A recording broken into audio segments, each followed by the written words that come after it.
It's 94.7 Blair Radio, our nonprofit news brought to us by RVR Bank. Again, thank you to RVR Bank for being great supporters and sponsors of nonprofit organizations and of 94.7 Blair Radio. Speaking of nonprofit, every 2 weeks when you guys come in, we love having you here. It is the Memorial Community Hospital and Health System ladies joining us, talking about the events coming up this week and beyond. So thank you for stopping up today. Yeah, thanks for having us. And a quick note for everybody, the background's going to be changing a little bit. The next time you come in, we're going to be in a new facility, new locations. So we'll talk more about that. But when you watch it the next time and say, hey, things are different, there's a reason for it. So, well, let's jump in. Today, we are getting ready for, well, it actually feels like fall for once. And so a lot of different activities. Coming up, we'll only have 2 weeks of October left, and then November. So what is happening as we prepare for the next thing? Let's just jump in, going on this week. Yeah, so this week, this Thursday, is our next blood drive. It's from 10 to 4 at the hospital in the Bagby Gentry Conference Room. We still have about 10 spots open to fill for that day. So if you're going to be around on Thursday and are able or willing to give blood, we definitely take that. You can, if you have the app, the American Red Cross app, you can sign up through there. You can also go to our Facebook, and there's a link to sign up as well. That's what we got this week. We're still trying to fill up those spots of anyone that's available. So also with the American Red Cross, do they do call-outs and stuff like that to try to help set up this a little bit? Or Yeah, they can. I can also send out emails and different things. I know I did a post last week on Facebook just for community members, like, hey, if anyone's around. Yeah. So if you get that notification and stuff like that, don't ignore it unless you just gave. Then you may want to pass a little bit. Don't give too much at once. But again, it is a big need because it only lasts so long, and anytime there's an emergency or somebody is in need, it goes quickly. So again, that's a big deal. That's one way to be able to save other people's lives, and we can all do it. Yep. So so that is coming up Thursday. Yep. All right. So go ahead and get signed up find those slots, and then if those slots get filled up. If they continuously fill the slots up, do they start looking at maybe we can do more? So it kind of depends on the month. So like this month we have extra spots than we typically have. We typically have around like 35-ish to fill, and this month we have 45. So getting into the holiday season, it's probably getting prepared for different things. Yep, and that's all determined by the Red Cross. They set up our drives, and then it tells me how many slots we have to fill, and I work on trying to fill them. It's sad that they have the statistics on average what is needed for which months or anything like that. It would be best if everybody was perfectly healthy and never had any issues and never had a need. But just in case, we do need to fill those slots. Okay. Yeah. So then that's this Thursday. Anything then coming up? What else is coming up? Next Thursday on October 30th is our next Lunch and Learn. And that's why the doctor is here today. Yes. So, Duxbury, Dr. Duxbury's here. And again, what is the topic of this particular Lunch and Learn? Yes, so this particular Lunch and Learn, I kind of took some liberties and asked if I could talk about something that's more personal to me, but I think still really relevant to our community and helping people learn more about it. My son Jack has got a very rare genetic condition called Pallister-Killian syndrome. When we first learned about it, there was only about 500 reported cases worldwide. I think it's underreported, as we've come to learn more about it, we're finding more and more people, but still very rare. And it was very challenging for us to even find a diagnosis because there are components of it that make it hard to diagnose.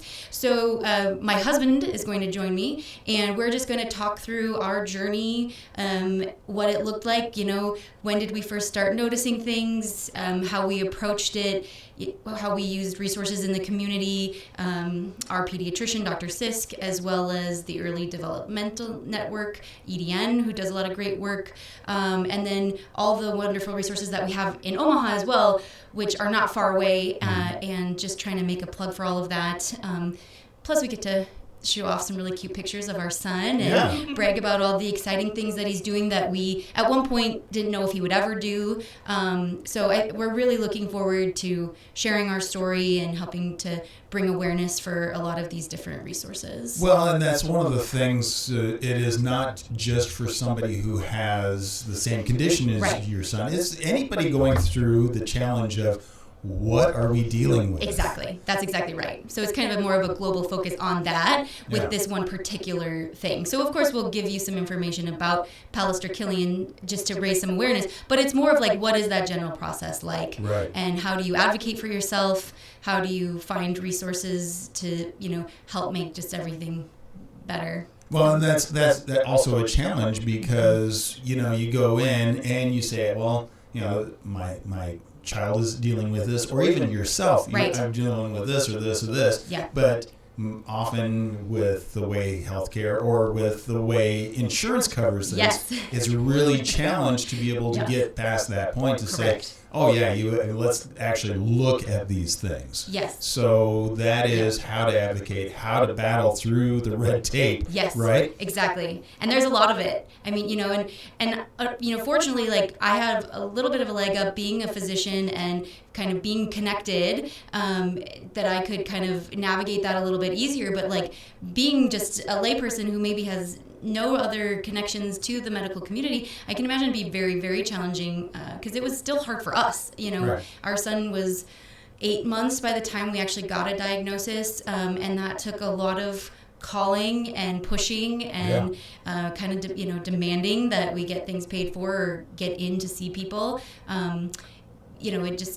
It's not as straightforward as it should be to get the things that you need. And so again, it just tells us how we as a community can then start advocating for one another. Exactly. Right? Absolutely. And so that is it's a big issue and it's a big challenge. And right now we have open enrollment going on, so it's a great time to take a look at how to be able to navigate all these things. Yes. And what insurance choices you have makes a big difference, doesn't it? It does, yes. I mean, and that's, something separate that I think we are discussing if we'll go down that road. But, we're fortunate that we have good commercial insurance. But a lot of children like Jack would you presumably qualify for Medicaid, but then he doesn't because he's not meeting certain boxes and checks, and you play that game, and you have to start the process now if you're going to even think about it down the road. And if he ends up being disabled as an adult, what does that look like? And having to think about trust plan. I mean, it's just an extensive list of things that you have to think about when you start to have a child that has some disabilities. And it's just like the care of the entire life. There is not a nice, handy book to be able to do this. This is so true. So it's one of those things. But also, every year everything changes. It does. So how to navigate that, how to be able to look at that, and then how to say to a doctor who's like, well, we can only do this or this or this because of insurance. You can say, no, this it really is happening. We need to figure this out. We need to figure it out. Yes, So exactly. go forward on that. So again, that Lunch and Learn is on a week from Thursday. A week from Thursday. Yep, October 30th. I think everybody should attend this one because it can impact anybody at any time. Absolutely. Yeah. And in fact, people can apply it to themselves. Yes. Because if they're like, everybody's frustrated, go to a doctor and it's like, hey, I'm dealing with this, and the doctor's like, yeah, really? So. Exactly. Yes. Yeah. No. Health advocacy is a big component of this discussion and important for everybody. So. Okay. So again, that's a great topic coming up. Again, it's a free lunch. Mm-hmm. It's free to be able to start in this process to be a part of it. So let's go ahead and get as many people out there. So let's see if we have to get you a bigger room. Yeah.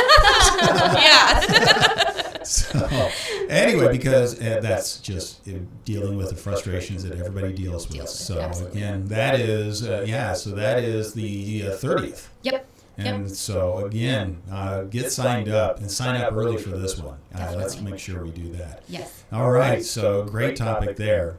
Got me fired up on that Yeah. one already.